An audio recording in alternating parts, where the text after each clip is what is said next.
No, wait. I decided, you know what? I'm gonna come on here and help the people them out today. When I first started using FL Studio, I opened up the DAW for the first time. I had bought it with my Longitude refund. If you don't know what Longitude is, it's a festival in Dublin where a bunch of artists come for like 3 days. I think it's 2 days now, the event. But like yeah. I think this was 2020, 2021. I think 2021. One of them years anyway. And I used a refund to buy FL Studio. So yeah, I thought when I got it, like, oh, I'm gonna open it up and I'm gonna know what to do. I'm gonna know how to go about it. It's gonna be easy. I'm supposed to be the next this, that, the third, the best producer ever. Amen to that. Let me tell you something, guys. I opened up FL Studio for the first time and it all looked like hieroglyphics to me. I was so confused. I was like, what the heck? Like, I had to watch a whole bunch of tutorials, Google a bunch of questions. I was on Reddit heavy, trying to figure it all out. And I was like, listen, let me help the people. So without further ado, I'm gonna put music on, but I don't know what the story is with the copyright and stuff. I've been getting copyright on my videos here and there lately, and it's a long day. But for the people and for my chat, let's start off with what I wish I had explained to me when I started. So let's see. Let's start off with the piano roll. Let's start off here because this is where you're going to be building up your melody, your chords. Now you can build up your melody in other ways, like using the channel rack, but we'll get to that in a second. In the piano roll, you see how, I don't even know what instruments to put in here right now. It's a kick. Okay, but this can be many other. Matter of fact, let's switch this to something else. Let's switch this to replace it with FL keys. Just to give you an example. Okay, is it FL keys now? Where has it been put in? Why can't I hear my, okay, you know what, maybe it, oh my god, Lord have mercy. See, we're not off to a great start. You know what, I should have left it at what it was. Let me go back. Okay, see, I pressed Control Z to go back on PC. Anywho, let's get to it. So you guys hear that?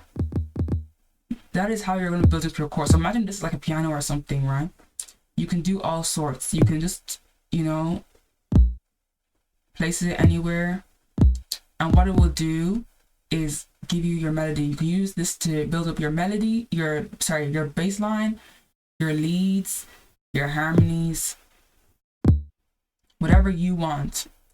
When you're starting off, I would say the simpler the melody, the better. Yeah, that's just, don't ignore the sound. This is just for demonstration purposes. I don't want to hear nothing in my comments like why you expect. Listen, focus. We just need the important stuff to be answered. Okay, so cool. So anywho, yeah, that's the purpose of the piano roll. You can build up your melodies. You can do all sorts, and that is how you get like your melodies. Basically, I think I said melodies like 5 times in the span of like 5 seconds, but we'll move. So then the channel rack. This is where you can decide where you have different sounds and instruments to put, and you can send them to this piano roll. So for instance, let me show you how to change over this. Hold on, what the hell am I doing? Okay, you press this, you right click, and you go to piano roll. Sorry, piano roll. I don't know why I clicked after roll. We're in the piano roll right now, but say if I was in the playlist and I wanted to go over to the piano roll, I would go to, for example, this one, and then take me back here again. Now, for example, say if you, so right now we're at the hats part. Say you have the hats like this, right? And you're like, damn, I want to layer it with something else. What you would do then is you go over to something like a snare, so a different instrument, and you see how it's a ghost note, so you know where you put them, and so you could have them playing at the same time. For some reason the hats are muted, but you know, you get the picture. If you don't know where else to access the ghost notes, I've had them highlighted for a while, so I have to actually find where they are. Where is it? Markers? No. Group. We're gonna find it together. We are gonna find where it is together. View ghost notes. So the shortcut is Alt V. Yeah, but I don't need to put it because I have it already highlighted. So yeah, now if you want to switch over to sound, you can press this button and change it to something else. So for example, it could be like Harmless. Harmless is with is Harmless only producer edition? there's different additions to FL Studio. You can get producer, signature, or all bundles. Right now I have signature. When I started, I had only the producer edition, and it's more than enough. Let me tell you something. You don't need all these fancy plugins to begin with, or make a great beat or a great melody. I've made plenty of stuff with just stock plugins, and yeah, it's brilliant. There's a lot of variety in FL Studio. We have to give them that, okay? So, yes. So if you want to add another instrument, for example, FL keys.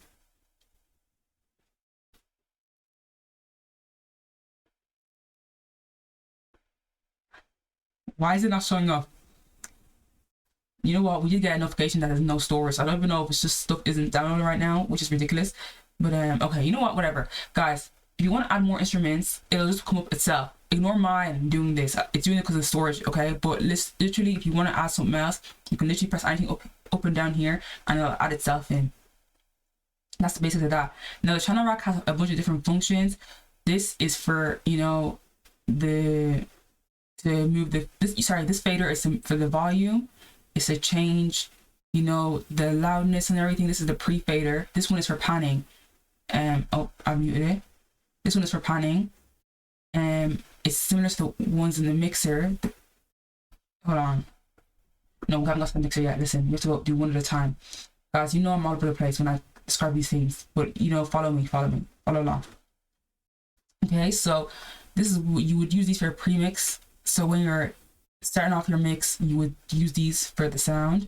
The panning is, you know, it's kind of optional. It's kind of up to your own taste. You can do it if you want. You don't have to, but that's a different story for a different day. Then the next part that I would say is that so the channel rack is also called a step sequencer. So you can like put in your sounds. Let me mute these. Let's see if it's going to let me show you the example. So let me X out of this. You can also, for example, say you want to just click them in like this. You can literally do that. You see? So it'll literally click it all in for you. Hold on, I think. Okay, never mind. I thought it was just showing me the thing. Okay, whatever. You hear that, guys? So yes, you can do that. There's also other ways to go about it. So let's see if I want to get rid of all of that now. You can literally. I usually actually click them in. I haven't produced in a minute, but like you can also, there's a way to do it. Yes, you can go to advanced or fill each step. So for each step, you say you want it in 2s, it'd be like this. Say you want it in 4s, it'd be like this. And say you want it in 8s, like this. Now, if you want to do other different types of patterns, you can just turn the wheel.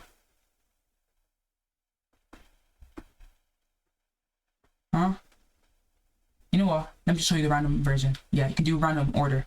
It's the dice gives you random options, or you can manually do it here. And yeah, I said turn the wheel. Anyways, cool. So the next thing I want to show you guys, this is just a quick basic tutorial. You can also, before I leave, you can also do percussion here, hats, snares, drums, all sorts in here to accompany your melodies. The next thing I want to show you guys is the mixer. This is where you're going to mix everything when it comes down to the mixing and the mastering. So over here, you've got different slots. This is where you're going to put all your effects. You've got a bunch of options here. So the most common will be EQ. That doesn't want to load for me because I haven't got no storage. And reverb. That still doesn't want to load. Oh, okay. Reverb is showing itself today. You know what? We love a good reverb. You can put this on your instruments. You can put this on your vocals. More commonly on your vocals. It's predominantly for your vocals. But, you know, people add reverb to their instruments and their sounds. To each their own. There's no right or wrong answer. Music's subjective. Some people are really concrete and by the book. It should be like this, it should be like that. Some people are really sciencey about these things. But like me personally, I think if it sounds good, it sounds good. It's as simple as that. Listen, we haven't got time for all of this. Oh, it has to be like this, that, and the third. We don't have time for none of that, right?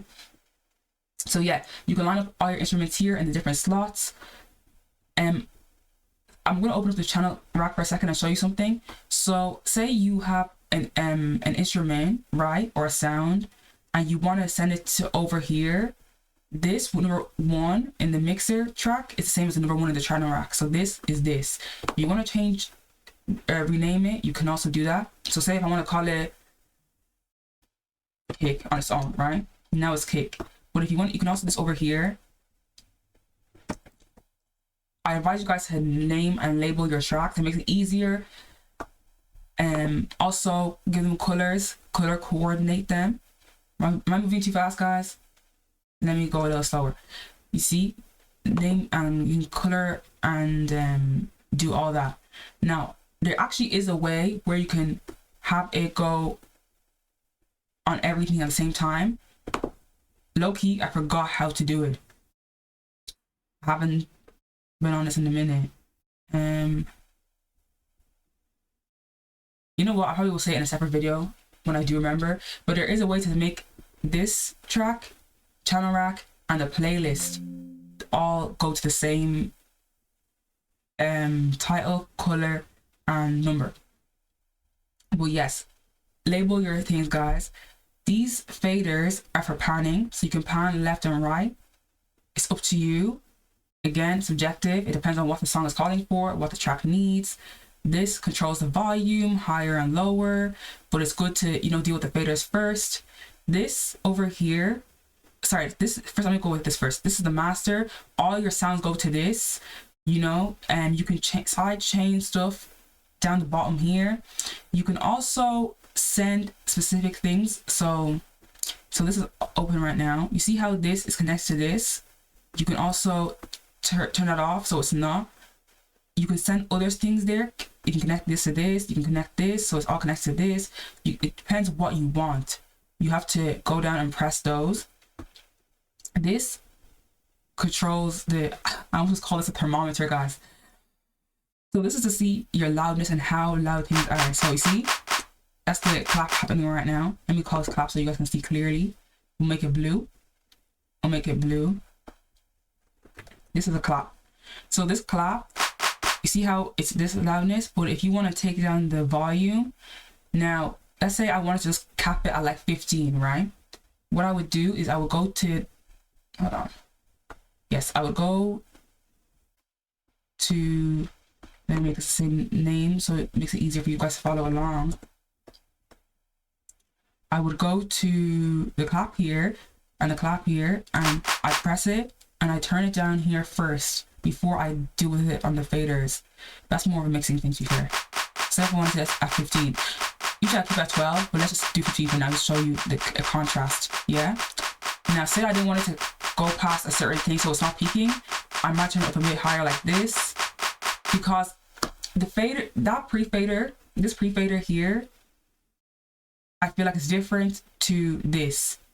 It's like the before the actual volume. It's kind of like I would refer to it as like not a temp, but like a mini, just a pre thing before the main thing. I know that's not the greatest of explanations, but if you do it yourself, you'll understand what I'm saying, right? So yeah, when you're controlling volumes, that's trying to mix up, deal with these faders first, and then deal with this next. Okay? Or sorry, deal with this next. This is stereo separation, so you could do mono and stereo. You mix with those left and right, because with mono and stereo, it's a situation where, for example, say you're mixing and by the way, let's tell you this is called the mixing. This is called the mixer, just so you guys know. I think you guys know by now, but yeah. In the car, headphones, laptop, it's all gonna sound different. Earbuds, when you're mixing on your headphones, you have to also make sure to test your mix on monitors and other things that music is gonna play, because it's not gonna sound the same across everything. You can't just mix in your headphones because it's not gonna sound good translated to everything else. So that's why it's important that you check the mix on both mono and stereo, right? So there's that. Is there anything else that needs to be mentioned here? I think that's the basic overview of the mixer for now. I'm not gonna get into too much. So yes, that's the mixer. I told you guys about the channel rack, about the piano roll. Now let's go to the playlist. So your pattern, so this is the pattern for now, would go in here, okay? you have the option to go here. Sorry, I mean over here. Go over here and split it by channel, so you have everything separated for you. Let me just do it like this. So say you want to clap, your clap is there. Say you want your hi-hats is here. Say you want your snare is like this. And then you could just play around with how you want to hear. I've heard people say before that like this is the harder part, like to get a good arrangement, have it sound a specific way. You notice you can do dips, you can do curves, you can change it, you can do all kinds of things, automation. And people are like, notice the hardest part. I think this is one of the funnest parts because it signifies two things. Number one, your track is closer to the end, well, depending on how you work. And number two, it also talks about, it also I forgot my second point. No, sorry, yeah. You can be really creative here, you know? Like I said, there's no right or wrong answer. See, when you give yourself too much pressure or put too much pressure on yourself, that's when it becomes hard and confusing to do. But what I would tell you guys to do is to take your time, give yourselves grace. You can change, again, you can rename and color everything here. It's up to you. If you were to record your vocals, it would also record here. For example, let me show you guys for example. So you would click here, which this is the record button. I would usually go, you can record into Edison, which is an audio editor. I'll show you Edison in a second. Or you can record into the playlist as an audio play. That's what I usually do. So pick an insert. It's giving us insert 5. We'll just go with that for now. And then it's going to record. Do you hear it? Now you might hear my voice. Usually I would turn off monitor external input because I don't like to hear myself when I'm recording. I feel like it's a distraction. It distracts me. Some people are like that. Other people are not like that. When you do that, it's recorded. Let's hear ourselves back. Let me just turn it off. Record. Do you hear it? Now you might hear my voice. Usually, do you hear that? Okay, grand. So now, if you want to normalize it, you can do that. Sorry, what am I doing? You can go normalize here, and it'll make it record at louder volume. Do you hear it? Now you might hear my voice. White noise in the back. Usually, I would turn off. Ignore that. I don't even know why that's doing that right now. Yeah, it's not crisp like that. There's also ways to clean up stuff and denoise it. You can also do that on Edison, which I'll show you guys right now. So let's give it, okay, we see, and it shows you that it was recording here, which is good. You can also put symbols on these things, and yeah. Yes, see, so the thing is still on, but to turn it off, you can just switch to none. It's gonna stop doing that now, okay? You can name this track if you like. What was I going to show you guys? Edison. Let me just give you a different slot. For example, let's see if Edison will load for us. If it doesn't, it is what it is. Can't stress ourselves out. I'll be real. I cannot stress myself out. Okay, Edison's loaded for us. Yeah, so the option to denoise is over here. If something is recorded, let's did we say that recording? Let's see if I can do it through here. You know what? I'm not giving you an Edison tutorial today. It's going to take a long time. You see, you can right click, edit an audio editor. They'll open up Edison. Here it is. Yeah, and then you can denoise. Yeah, this is how you denoise if you want to do it. I'm not giving you a tutorial on that right now because I'm just trying to get through the tutorial for you guys, give you a simple overview. I hope I'm not talking too fast. I know I talk fast. You know, it's the girl in me. You know, we talk about this in Ireland real quick, but yeah, back to what I was saying. So Edison, you can do a bunch of stuff in here. You can drag in samples in here. You can what else can you do? You can do all sorts. You can put markers on stuff. You can cut stuff up. You can record. You can do all sorts. You know, Edison is fairly versatile as an audio editor. Now, let me close this out. So yes, this is where you would do the final arrangement in the playlist. There's a couple of things up here I can really talk to you guys about. This is the pattern. So the pattern is for when you're creating like the sound. It's the melodies. It's mainly to hear these sounds. The song, you'll be hearing everything together. You know, played again on the playlist. There's nothing, you know, here right now. So this is for the recordings on audio clips, and this is for the patterns. Okay, and the sounds. So yes, there's a bunch more stuff here like the browser. The browser, you can do a lot of stuff here. You can find different packs. You can find your samples. You can find stuff stuff from your projects. This tab is great to go here for history. You messed something up and you want to go back and find it. It's going to take you back to earlier versions, which is brilliant. Packs. Again, FL Studio has a lot of great stock plugins. You can find a lot of great instruments here, kicks. Let's go to snares, for example. Let's have a look at effects. Where's effects? Okay, listen. Also, big tip: put in effects in your records and your tracks. They add texture, ambience, and they're just great overall. I like hearing effects in music. I think it's great. It makes things layered, more. It gives it more dimension, more depth, and it's just fun, really. Yeah. So here, this is a metronome. If you need timing, whether you're recording or you want to hear everything on par. Personally, I used to really not like it. I don't use it too much, but like I just find it really distracting. But for a lot of people, it's very helpful, very useful. Yeah. So I'll use it from time to time, but yeah, it's recommended if you feel like you need it. Over here, you can do a countdown before you record. So it'll wait 3 seconds and then record. Over here, this is for the BPM, the tempo, for things that are to be really quick or really quiet. I don't know if I can do it with this pattern, but let's see if we can. Say if I want really, really high BPM, it'll go quick. You see? You hear it? Now I say we'll go with a really slow BPM. You see how slow it is? It's again personal preference, up to your personal taste.